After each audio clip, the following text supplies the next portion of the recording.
Voilà, donc bonjour à tous pour cette nouvelle session que j'ai le plaisir d'introduire. Donc session à Microsoft 365 DSC. Alors pour moi c'est un sujet un peu mythique parce que quand ça a été introduit, les Desired State Configuration, c'était vraiment quelque chose d'un peu magique.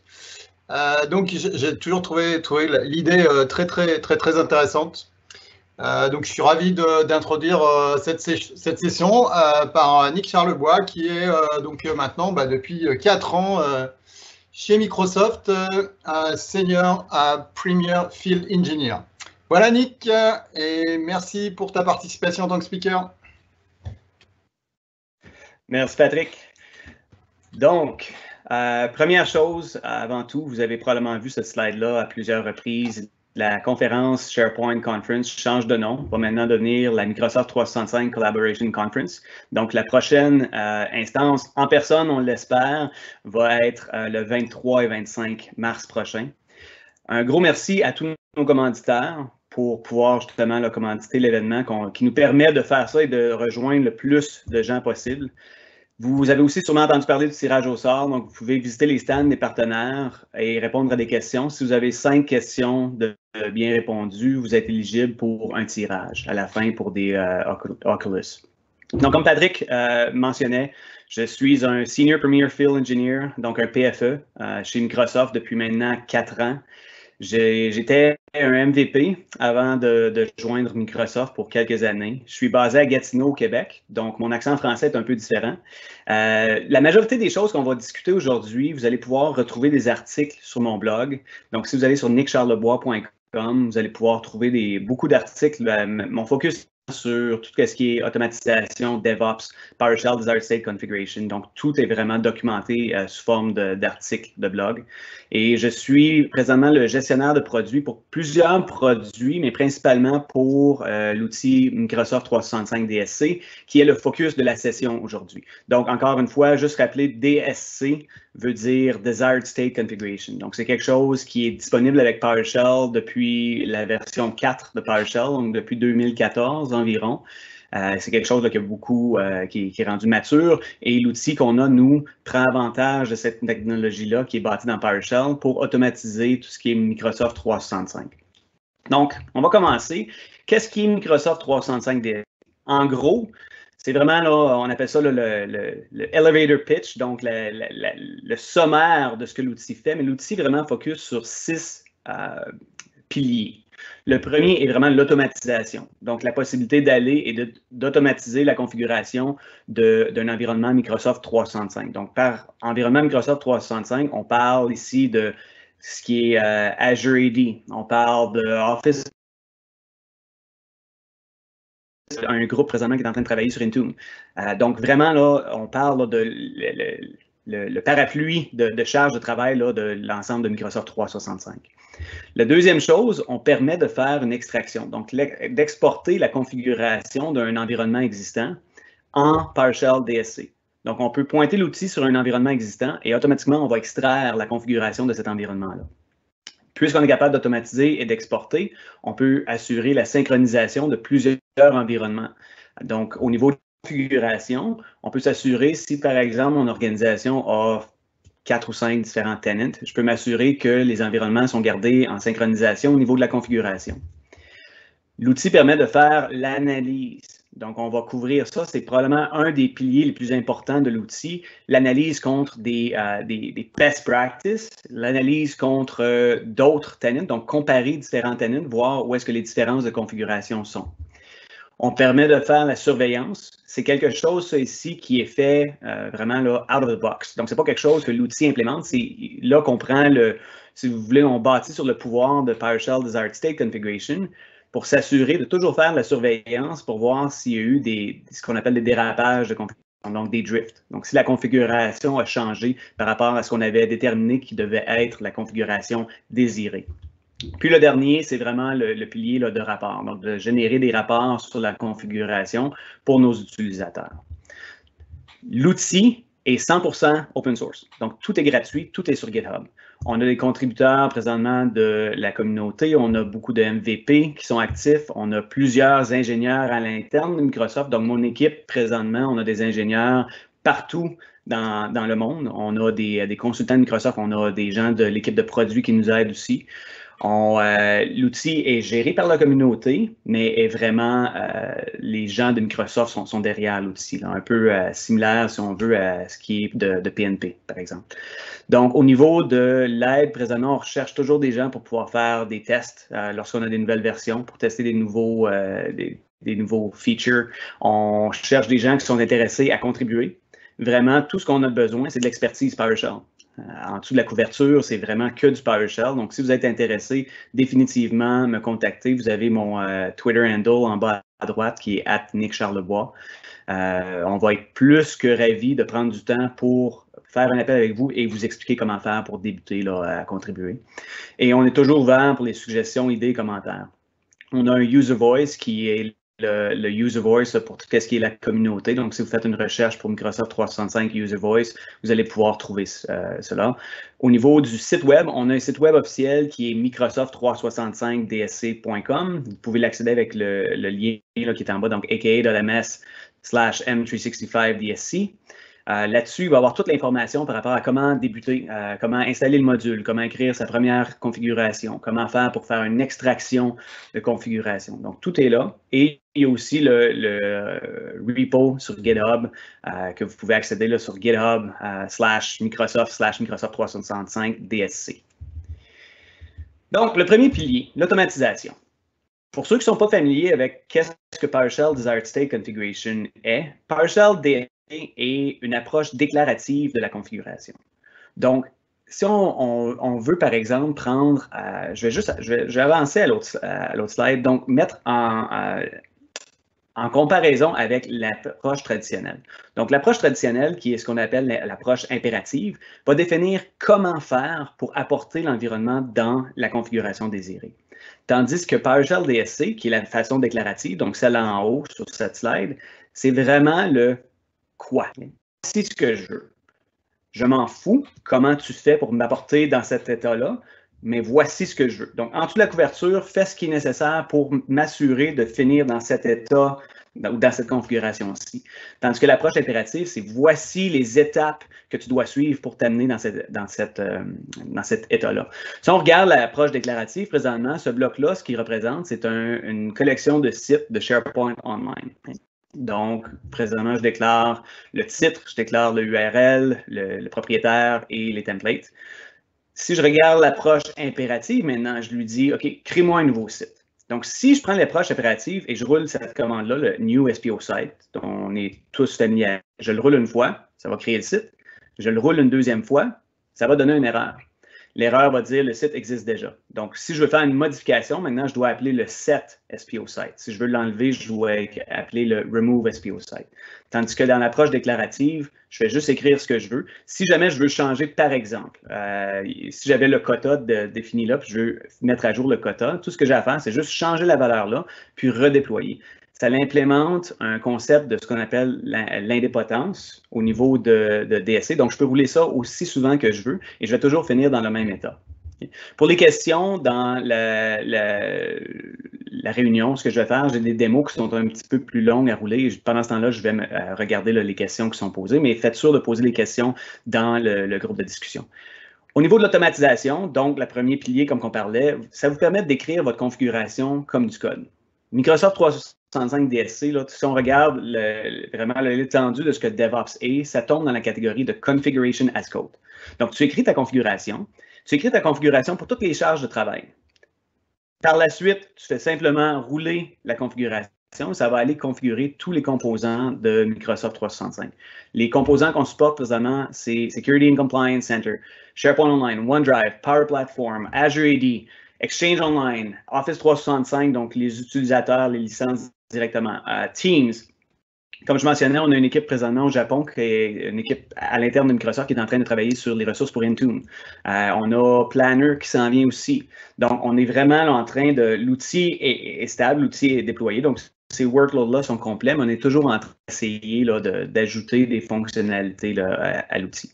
Vraiment, donc, la beauté de l'outil aussi, c'est que c'est une couche d'abstraction, si on veut.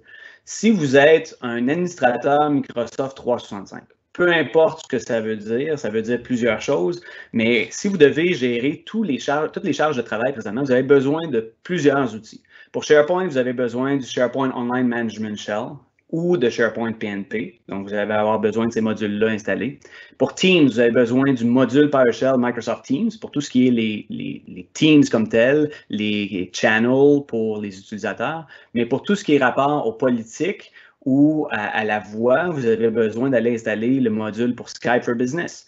Pour Exchange, l'Exchange Online Management Shell. Lorsque vous installez Microsoft 365 DSC, en roulant seulement une commande Install Module Microsoft 365 DSC, ça va aller et installer toutes ces dépendances-là en dessous.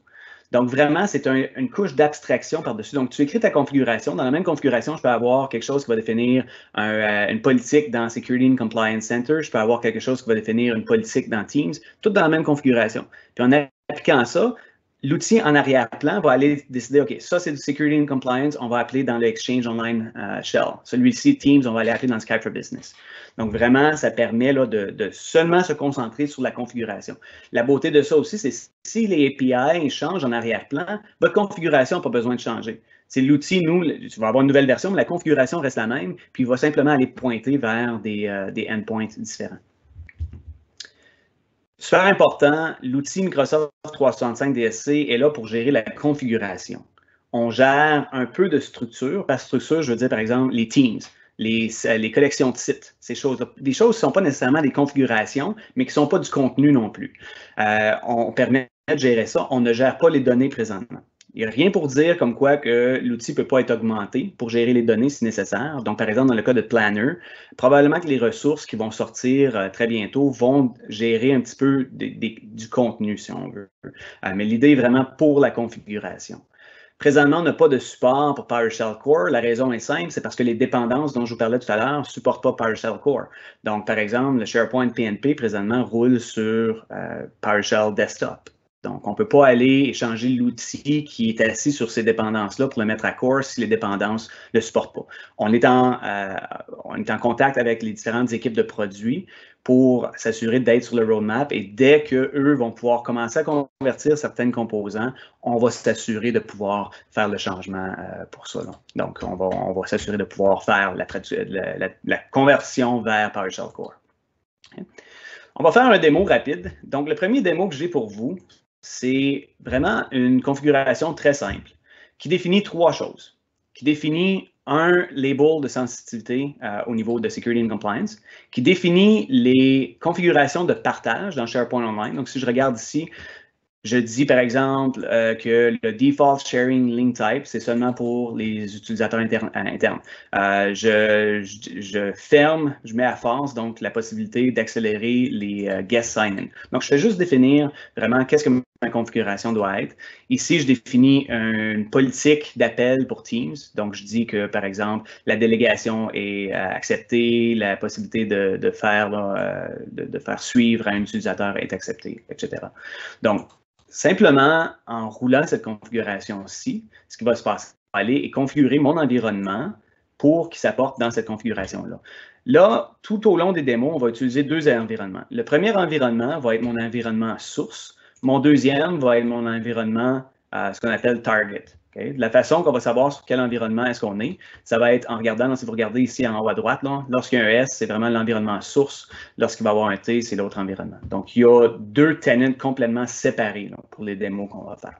Là, ce que je m'apprête à faire, c'est déployer cette configuration-ci sur mon tenant de source. Donc, juste pour confirmer, là, pour vous montrer que le démo n'est pas truqué, si je m'en vais dans les calling policies pour ce démo-ci, je vais simplement voir trois calling policies, des politiques d'appel. Donc, j'en ai seulement trois. Donc, en roulant la configuration ici, en principe, ça va aller créer mon étiquette, ça va aller configurer mon SharePoint et ça va me créer mon calling policies. Donc, ce que je vais faire ici, ça va me demander les credentials pour mon compte. Je vais rentrer les credentials de mon compte pour mon tenant source. Maintenant, pour les permissions nécessaires. Okay? Dans ce cas-ci, j'ai du Security and Compliance, j'ai du SharePoint Online et j'ai du Teams. J'ai besoin d'un compte qui va avoir accès à ces trois workload-là. Donc, il va avoir accès au moins d'écriture. Okay? Donc, normalement, un admin pour ces workloads-là. Si jamais j'ai seulement accès à un compte workload, un admin pour Teams, je peux briser ma configuration en plusieurs fichiers puis s'assurer que le Teams admin roule la configuration admin et le SharePoint Online admin roule la partie SharePoint, par exemple. Okay? Lorsqu'on parlait de l'extraction tout à l'heure, là, à ce moment-là, c'est seulement un rôle de lecture qu'on a besoin. Mais pour configurer, on a besoin d'avoir un accès d'écriture. Donc, je vais juste laisser rouler ça tranquillement. En attendant, je vais me pencher sur les questions, quelques minutes. Reverse DSC est inclus dans Microsoft 365. En fait, Reverse DSC est l'autre outil dont je suis le lead chez Microsoft. Et on a pris la décision que, justement, le branding, si vous voulez, donc le nom Reverse DSC est en train de disparaître tranquillement parce que construit directement dans DSC. Donc, ça fait partie du produit. Microsoft 365 l'implémente de façon native. Donc, on n'a pas besoin de rien installer d'autre. On peut faire le export directement avec Reverse DSC. Donc, c'est pour ça que je n'ai pas vraiment parlé de Reverse DSC parce que c'est dedans. Donc, ça permet de faire de l'ingénierie renversée, si on veut, d'un environnement. Reverse DSC existe pour les environnements on-premises aussi. Donc, je vous conseille, si vous êtes intéressé, si vous faites du SharePoint on-prem, d'utiliser l'outil. Vous pouvez extraire la configuration d'une ferme on-prem, puis après ça, la répliquer dans Azure, par exemple. Donc, super intéressant. La configuration a roulé comme il faut. Donc, si je m'en viens ici, puis je fais juste rafraîchir ma page, je devrais voir en principe mon Automate Demo Policy qui est apparu. On va juste espérer que les hamsters se réveillent. Ça prend quelques temps. Allez. Pourtant, j'ai plus les enfants à la maison, donc il n'y a plus de Fortnite qui est en train de rouler sur le bandwidth en même temps. Ça s'en vient tranquillement. Donc, c'est ça, au Québec, moi, les enfants ont repris l'école depuis 3 semaines. Donc, on peut voir ici que ma politique d'automatisation a été créée. Okay. La première question que j'ai lorsque je commence normalement à parler de DSC, les gens me disent pourquoi est-ce qu'on est en train de réinventer la roue? On a déjà des modules, justement, on a vu tout à l'heure la différence entre l'approche déclarative et l'approche impérative, où est-ce que je peux rouler New SPO Site. Pourquoi est-ce qu'on veut réinventer ceci? Il n'y a pas vraiment, c'est pas la même chose. Okay? La raison pour ça, c'est lorsqu'on a DSC, DSC est bon pour apporter l'environnement dans la configuration optimale, mais est aussi pour s'assurer que l'environnement reste dans cette configuration optimale-là aussi. Par exemple, okay, DSC, par défaut, à chaque 15 minutes, va faire ce que j'appelle de l'introspection. En principe, va poser la question au tenant, dire, est-ce que tu es encore dans la configuration optimale? Donc, à chaque 15 minutes, cette analyse-là va être faite. 15 minutes est la valeur par défaut de DSC. C'est la valeur minimale aussi. On ne peut pas aller plus rapidement que ça. Ça ne ferait pas de sens parce que ça prend quand même un certain temps, des fois, à faire l'analyse. Et la valeur maximale, c'est aux 30 jours. Donc, on peut dire, je veux seulement faire une analyse à chaque 30 jours, une fois par mois. Si, lorsque DSC fait cette introspection-là, détecte un dérapage, donc un drift, un changement dans la configuration, il peut prendre action dessus. Et les actions qu'il peut prendre, il peut faire 3 choses. La première, c'est automatiquement régler le problème. Il va réappliquer la configuration optimale, s'assurer que ce dérapage-là n'existe plus. La deuxième chose, c'est qu'il peut simplement rapporter dans les Event Viewer, donc créer un événement dans le journal d'événements pour dire, écoutez, on a découvert un dérapage à 11h05 ce matin où est-ce que la politique d'appel Teams ABC avait la valeur de permettre les utilisateurs externes à true, mais ça aurait dû être à false. Donc, voici ton drift. Ça fait simplement informer. La troisième option, si on utilise des agents automatisés comme des pipelines dans Azure DevOps, par exemple, on peut envoyer un courriel. Donc, l'administrateur va être notifié automatiquement, lui dire, on a découvert un drift, voici l'information. Donc, c'est les options qu'on peut prendre. Okay. DSC, par défaut, a vraiment 3 modes qui peut prendre action sur un drift. Le premier, c'est Apply Only, qu'on appelle. Donc, c'est vraiment, voici comment est-ce que je veux que tu sois configuré. Apporte-moi dans cet environnement-là. Une fois que tu es dans cette configuration optimale-là, ton travail est fait. Donc, il n'y a rien d'autre. Donc, du moment que ça, c'est l'exemple où est-ce que tu veux bâtir un environnement pour le client, mais tu ne veux pas t'assurer de garder l'environnement configuré tel qu'il est. Donc, du moment que l'environnement est configuré, tu donnes la clé au client, et là, l'effet boule de neige ou flocon de neige va arriver. Donc, vraiment, là où est-ce que chaque environnement va commencer à être différent parce que le client va faire des modifications. La deuxième option, qui est vraiment l'option par défaut. Par défaut avec DSC, c'est ce que tu obtiens. Puis là, lorsque je dis par défaut avec DSC, je parle vraiment de l'engin DSC. Ça n'a rien à voir avec Microsoft 365 DSC. C'est vraiment PowerShell qui contrôle ceci. C'est l'option d'ajouter de la surveillance. Donc, le mode s'appelle Apply Monitor. Ce mode-là va apporter l'environnement dans la configuration optimale et va faire les checks à chaque 15 minutes. Et s'il détecte un dérapage, il va simplement créer un événement dans le journal d'événements sur l'agent. Okay? Le troisième mode, qui est vraiment très puissant, mais qui peut être aussi très dangereux, est l'option Apply and Autocorrect, qui permet de automatiquement fixer les dérapages. La raison pourquoi je dis c'est dangereux, par exemple, okay, si on contrôle les canaux dans les Teams, donc les channels par DSC, les canaux, en principe, les utilisateurs peuvent aller renommer le canal, peuvent aller, les propriétaires peuvent aller supprimer les canaux, tout ça.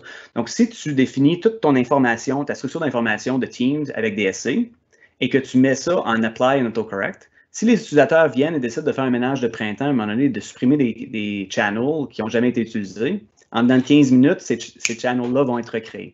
Donc, ça peut créer beaucoup de confusion. La beauté de l'outil Microsoft 365 DSC, c'est qu'on permet de briser la configuration en différents morceaux et de choisir quel morceau va avoir quel mode ici. L'exemple, le meilleur que je peux donner, c'est par exemple les collections de sites, les property bags et les propriétés de profil utilisateur de SharePoint. Okay? C'est des choses que moi je considère, c'est presque des données. Okay? Ce n'est pas de la configuration nécessairement. Ceux-là, je veux les définir par DSC au départ, mais je veux simplement être informé s'il y a des drifts, s'il y a des dérapages de configuration, si les gens vont et modifient les configurations. Je ne veux pas que ça soit automatiquement corrigé. Je veux simplement être mis au courant. Mais cependant, tout ce qui est security and compliance, ça, c'est critique pour la mission de mon entreprise. Donc, si quelqu'un vient qui a fermé par erreur des data loss prevention policy, des politiques là, pour les données, automatiquement, je veux que ça soit réglé. Ça, c'est critique. Donc, je peux aller séparer ma configuration et assigner différents modes à chaque morceau. Donc, quelque chose que les autres modules DSC ne font pas, que Microsoft 365 DSC permet de faire. Okay? Donc, ce qu'on va faire un petit démo pour la surveillance. Je vais retourner dans mon tenant source et je vais aller supprimer la politique qu'on vient de créer. On s'entend que je viens de créer un dérapage. Ma configuration optimale dit qu'il y a une politique qui devrait s'écrire et qui existe, qui s'appelle Demo Policy, et je viens de la supprimer. À chaque 15 minutes, en arrière-plan, l'outil va faire cette introspection-là et détecter un drift de configuration.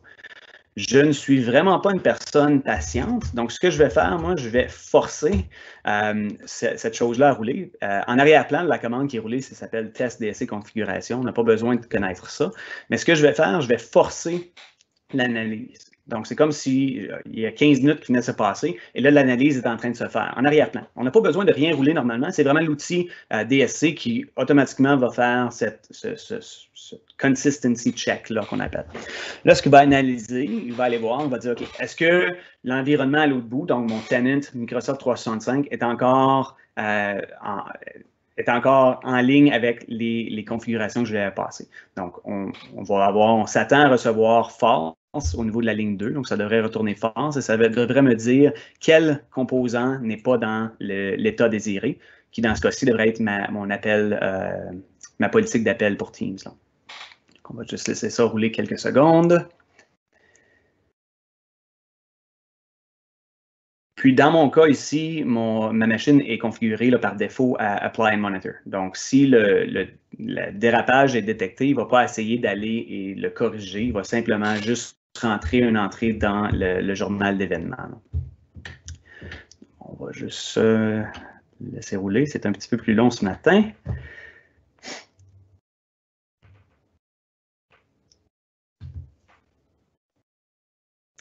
L'autre chose qu'on peut faire avec Microsoft 365 DSC, c'est qu'on peut briser la configuration, comme je mentionnais tout à l'heure, en plusieurs morceaux. Donc, on peut s'assurer aussi d'avoir, par exemple, on pourrait briser ça, ce qui est SharePoint dans une configuration, tout ce qui est Teams dans l'autre. Et à ce moment-là, les tests comme ça seraient faits parallèles.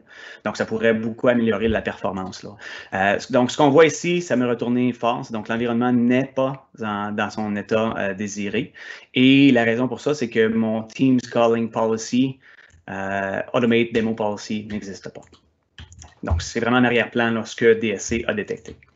Donc, on va continuer. On va maintenant parler de vraiment là, la possibilité d'extraire les configurations. Donc, c'est là que First DSC, je mentionnais tout à l'heure, vient en jeu.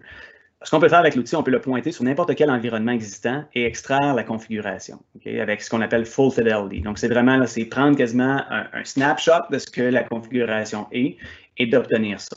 La configuration va être sauvée en tant que fichier PS1. Donc, il y a vraiment là, une configuration PowerShell. La commande, du moment qu'on installe le module Microsoft 365 DSC, on obtient la commande Export M365 DSC configuration. Donc, simplement en roulant ça, ça va nous lancer une interface graphique qui va nous permettre de choisir de façon vraiment granulaire quel composant on veut extraire, ou on peut aussi faire une extraction, là, ce qu'on appelle unattended, donc qui fait simplement rouler, puis on n'a pas besoin d'avoir les mains sur le clavier. Okay. Lorsque je lance l'outil, je vais juste lancer là, le Windows Terminal. Comme je mentionnais tout à l'heure, j'ai accès du moment que l'outil est installé à une commande qui est Export M365 DSC. Donc, en roulant cette commande-ci, directement, ce que je vais avoir l'interface graphique qui va être lancée. On fait souvent la blague à l'interne, comme quoi que l'interface graphique semble être sortie directement des années 90. J'en suis conscient. L'interface graphique a été bâtie en PowerShell, en arrière-plan, par l'équipe. Donc, c'est pas beau, mais c'est utile. Ce que ça permet de faire ici, on peut aller et vraiment, de façon granulaire, aller choisir quel composant qu'on veut extraire. Donc, on peut voir que certaines charges de travail sont très, très, très limitées pour l'instant. Soyez assurés qu'on a l'équipe qui travaille activement à aller augmenter le nombre de composants qu'on peut extraire. Donc, par exemple, Azure AD, on sait que c'est très, très tranquille présentement là-dessus. Donc, on est en train, on a une équipe qui travaille sur ajouter le support pour les applications, donc pour les Service Principal. On a une équipe qui est là pour les devices, donc tout ce qui est là, un petit peu relié avec Intune. Notre charge de travail vraiment qui est la plus complète, c'est Exchange, Security Compliance, Teams et SharePoint. Okay. Donc, dans ce cas-ci, je peux venir dire, OK, je veux tout sélectionner et je veux seulement extraire tout ce qui a rapport à Teams, ou je peux venir et dire, je veux simplement extraire les configurations clients et les appels d'urgence. Donc, je peux faire ça, je rentre les credentials de mon utilisateur Teams et je fais l'extraction. Dans mon cas ici, ce que je veux faire, ça va vraiment être un extrait, mais unattended. Donc, dans le fond, ce que je roule la commande ici, c'est je dis, je veux faire un export avec juste en utilisant quiet, qui veut dire silencieux, donc il n'y aura pas d'interface. Je vais faire l'extraction des composants Teams Calling Policy et Teams Meeting Policy. Donc, je vais extraire mes politiques d'appel et mes politiques de réunion. Et je vais stocker ça dans un fichier qui s'appelle demo2 export. Donc, je vais rouler cette commande-ci. Ce que ça va faire en arrière-plan, automatiquement, l'outil va détecter que, bon, je suis en train d'essayer d'extraire des composants Teams. Donc là, je vois, je suis en train d'extraire Teams Calling Policy. Il va détecter que pour ça, il y a besoin de se connecter au Skype for Business API. Donc, on va voir dans quelques secondes une barre. Donc, il va aller connecter à l'API de Skype for Business. Il va télécharger tout ce qui est le proxy, donc les commandes disponibles. Et à partir de là, il va aller et appeler et obtenir l'information par rapport à toutes les politiques d'appel et de réunion qui sont sur mon tenant. Ça va prendre à peu près peut-être une trentaine de secondes. Je ne devrais pas avoir tant de politiques que ça, donc ça devrait être rapide. Et normalement, si je n'avais pas spécifié où je voulais avoir le fichier, il va me demander à la fin où est-ce que tu veux stocker le fichier. Si le dossier n'existe pas, il va le créer et il va stocker le fichier directement. Donc là, je peux voir que, je vais vous montrer que encore là, le démo n'est pas truqué. J'ai mon démo 2 export qui vient de se faire. Pour moi, présentement, il est 10h29 à Gatineau, où est-ce que je suis. Donc, c'est mon fichier d'export qui vient de créer. Et si j'ouvre ce fichier-là, ce qu'on peut voir, c'est que j'ai ma configuration ici avec toutes mes politiques d'appel et mes politiques de réunion. Donc, encore là, vraiment puissant, je peux aller extraire toute la configuration. Si je veux aussi, ce que je peux faire si je fais une extraction complète de mon tenant. J'ai vu des extractions par exemple jusqu'à 3-4 heures. On peut le séparer. Je peux rouler ça sur différents agents, dire, OK, toi, tu vas faire l'extraction de SharePoint, toi, tu vas faire l'extraction d'Exchange, par exemple. On peut toujours améliorer là, il y a la possibilité d'étendre, si on veut, la performance sur plusieurs agents là, pour Microsoft 365 DC, parce que dans le fond, ces agents-là vont simplement aller reconnecter au tenant Microsoft 365 à l'autre bout. Là. Donc, continuons. Le quatrième pilier est la possibilité de faire des rapports. Au niveau des rapports, ce qu'on permet de faire, c'est, je vais être honnête, c'est une fonctionnalité qui avait été demandée par les clients. Personnellement, ce n'est pas la fonctionnalité la plus utile de l'outil, mais c'est quelque chose que les gens apprécient, qui permet justement, on a vu l'extrait que je viens de faire, c'est un fichier PowerShell. Donc, ce n'est pas tout le monde qui est à l'aise de consulter un fichier PowerShell pour tenter de déterminer qu'est-ce que la configuration est sur un tenant. Donc, on permet de prendre n'importe quelle configuration PowerShell de Microsoft 365 DSC, donc un fichier PS1, et automatiquement de le convertir en fichier soit Excel, en rapport Excel ou en rapport HTML. Donc, encore là, je vais retourner à mes démos.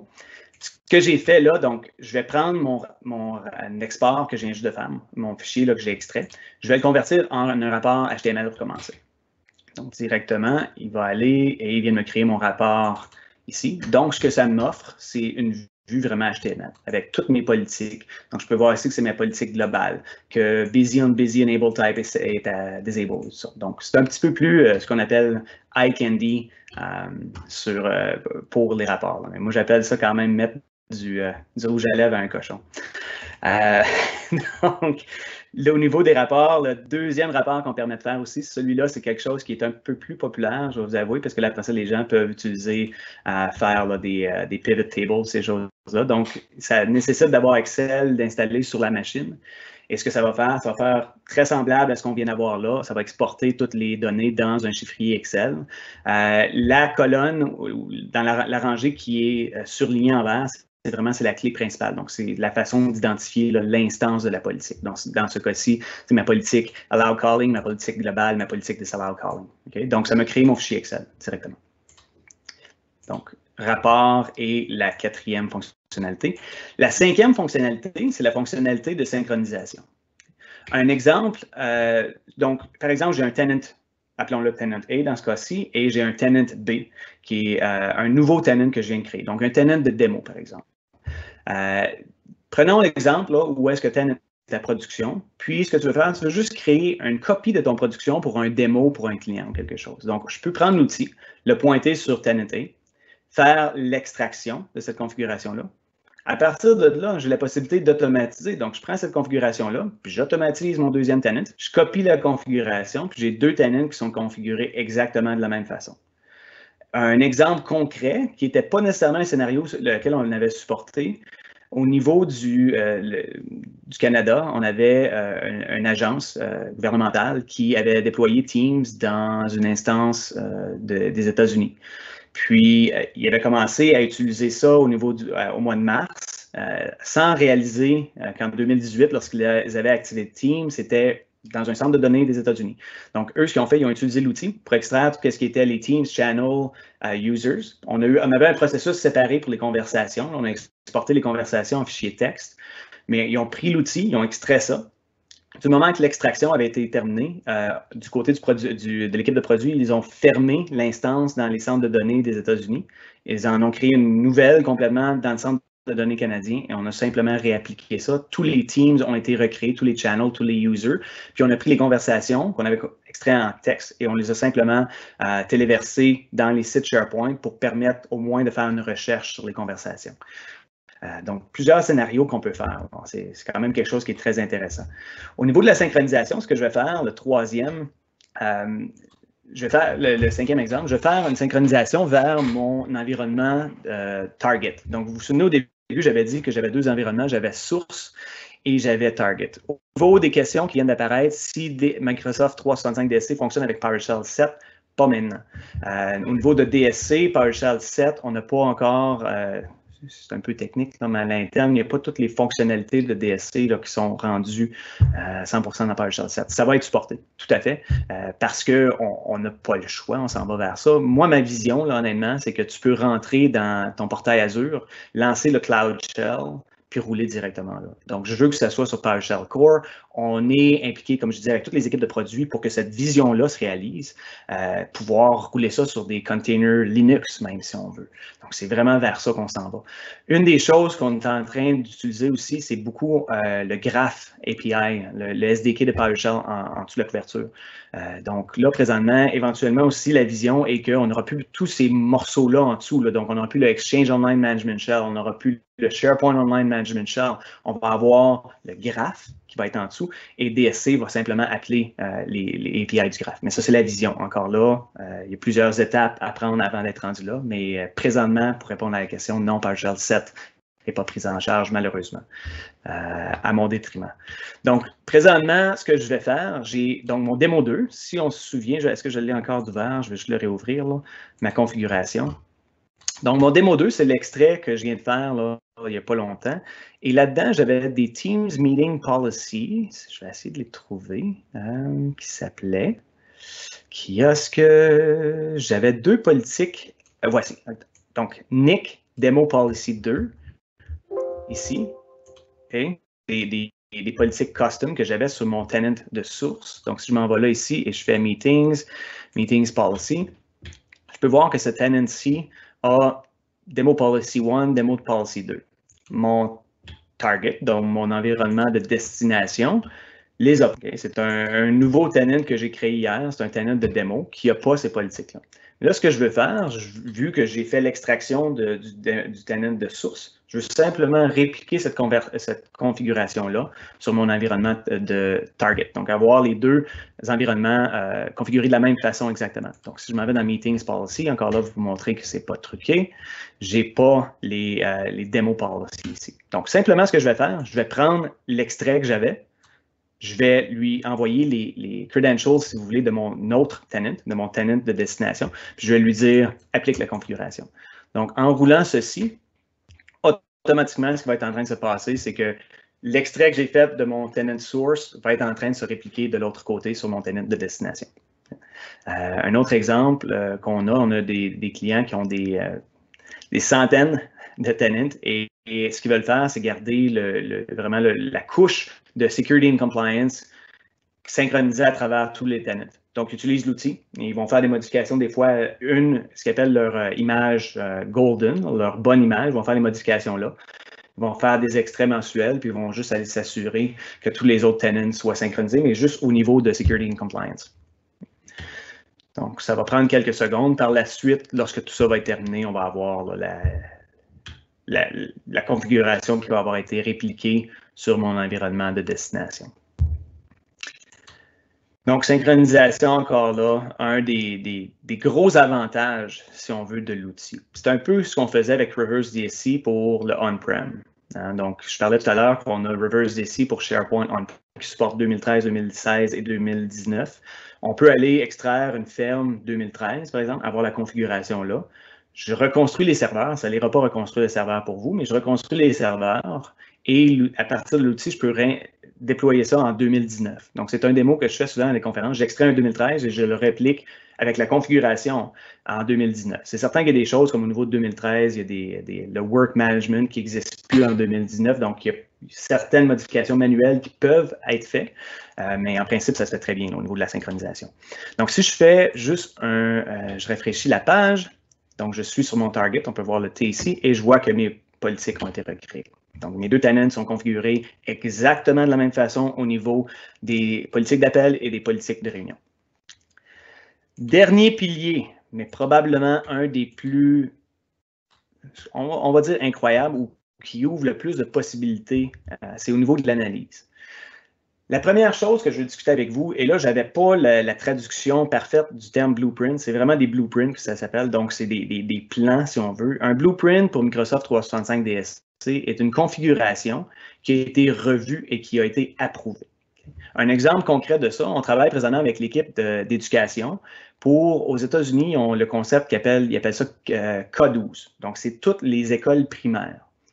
Et puis les écoles primaires, présentement, il y en a qui n'ont aucune instance de Teams, qui veulent juste qu'on les aide à activer Teams pour qu'ils puissent commencer à travailler à distance. Il y a d'autres écoles qui ont déployé Teams, mais disons qu'ils l'ont déployé sans regarder le manuel d'instruction. Donc, c'est un peu déployé ici et là. C'est pas optimal.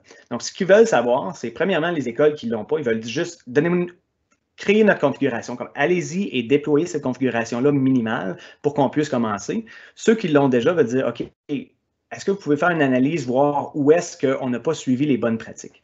Donc, c'est là que les blueprints viennent en jeu. Ce qu'on peut faire avec l'outil, on peut pointer l'outil sur un blueprint. Ça va réaliser une analyse et à la fin, ça va nous générer un rapport qui va dire voici où est-ce que vous n'êtes pas compliant, vous n'êtes pas aligné avec les meilleures pratiques.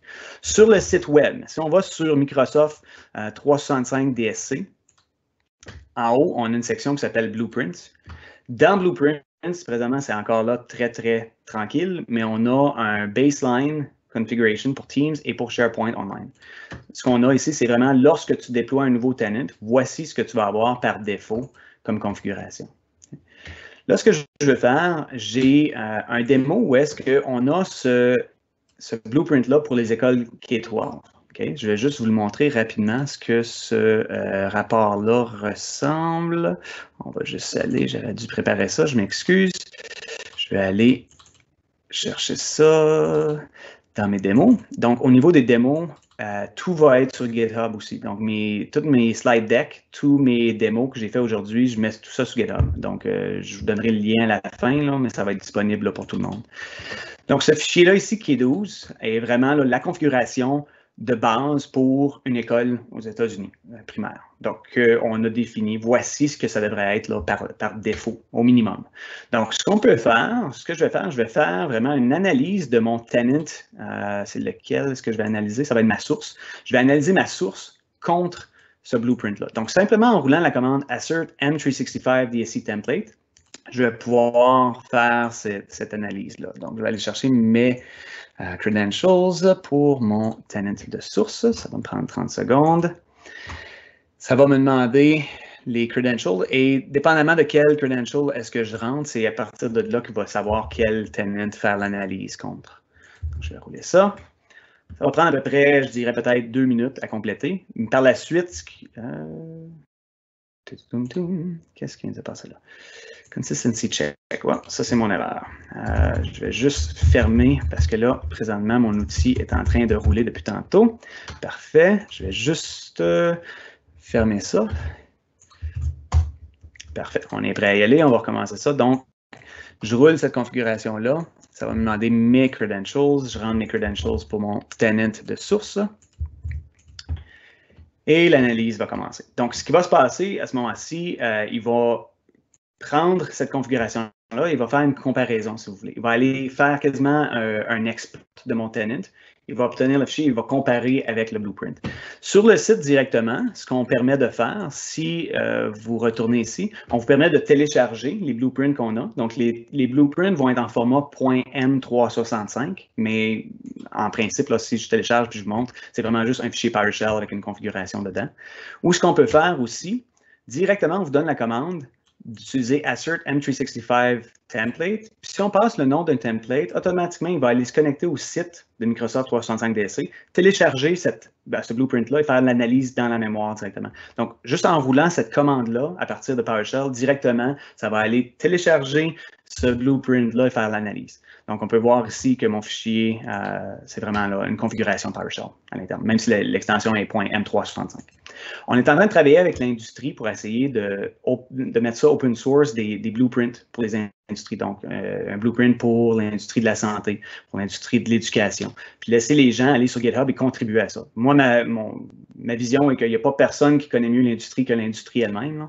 Donc, ce n'est pas à nous, Microsoft, de commencer à créer des best practices ou des configurations de base pour certaines industries. On veut que ça soit quelque chose que la communauté travaille dessus. Donc, il y a vraiment beaucoup d'opportunités là-dessus de s'engager dans le projet et de commencer à créer des blueprints.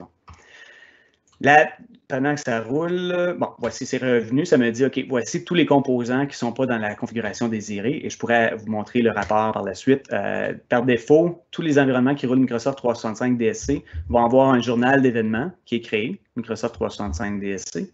Puis à partir d'ici, je vais vraiment avoir là, des informations très, très, très détaillées de qu'est-ce qui n'est pas dans l'état désirable. Donc là, ça, c'est l'analyse contre mon blueprint et ça me dit, voici ta politique globale de message n'est pas en ligne avec nos meilleures pratiques. Nos meilleures pratiques disent que le Allow User Chat devrait être à false, par exemple. C'est un exemple en passant.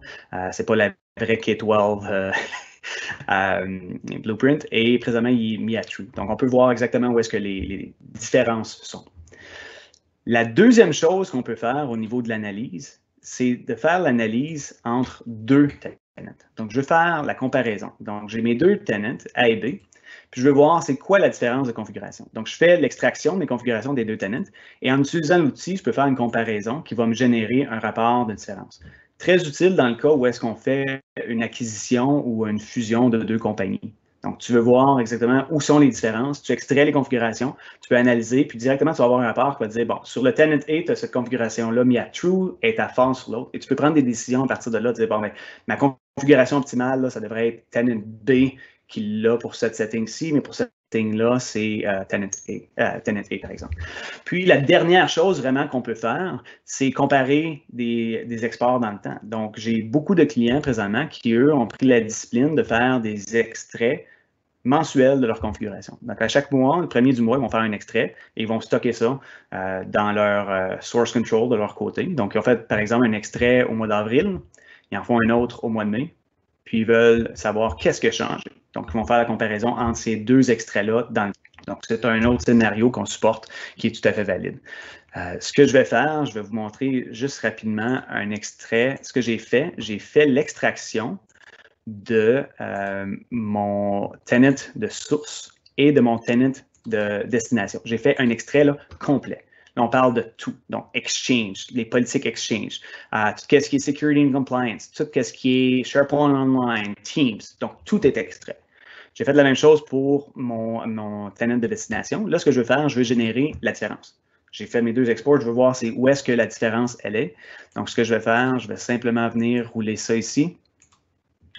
Ce qu'on va voir là présentement, on a un outil en passant aussi qui est, pour ceux qui sont plus avancés, qui permet de faire la conversion d'une configuration DSC en objet PowerShell. Donc, à partir de là, on peut faire des queries, dire, dis-moi tous mes site collections qui ont un quota plus gros que 10 000 kilobytes, par exemple. Donc, on peut vraiment aller, là, on fait un export, puis après ça, on peut bâtir un système comme qu'on veut. Tout est open source. Donc, c'est vraiment là, le ciel et la limite dans ce cas-là.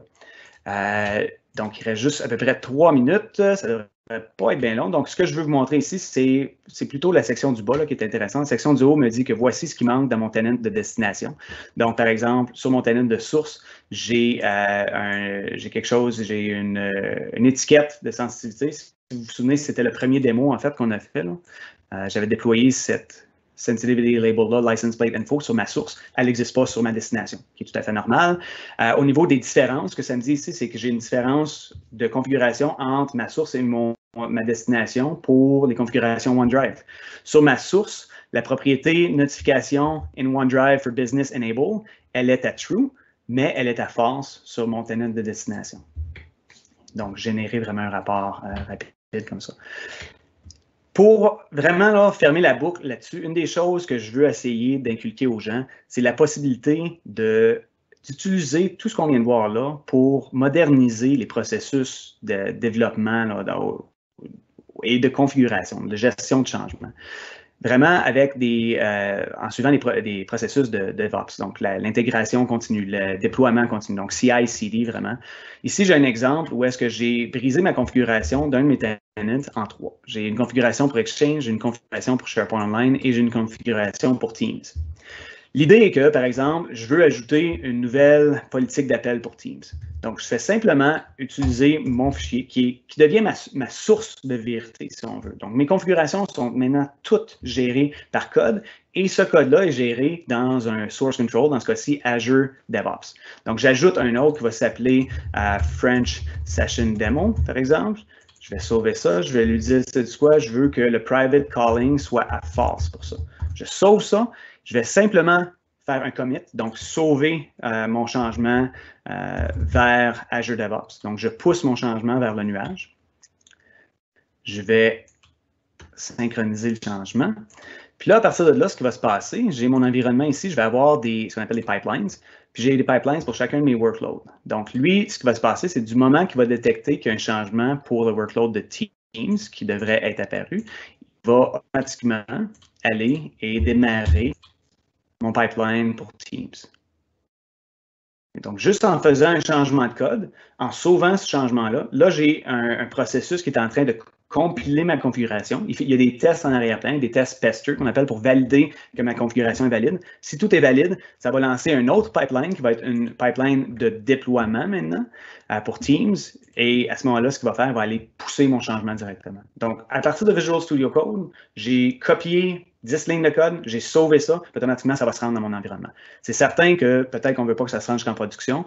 Là, j'ai brisé mon démo plus tôt, là, mais ce qu'on veut faire, on veut peut-être avoir un multi-tiered environment, où est-ce que vous avez un environnement qui est de dev, de prod et de QA, par exemple.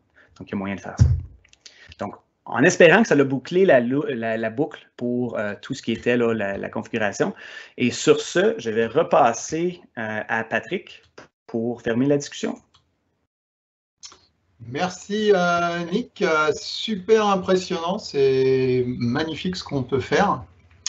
Je vois que ça a beaucoup progressé depuis que je m'y étais intéressé il y a un peu longtemps, il faut que je m'y remette. Il y a plein de belles choses. Il n'y a pas d'autres questions, donc écoute, merci à toi, parfait, timing parfait, tu as tenu 50 minutes 00. Excellent, c'est un vrai professionnel. Voilà, c'est ça qu'on retenait. Merci tout le monde, bonne journée. Merci.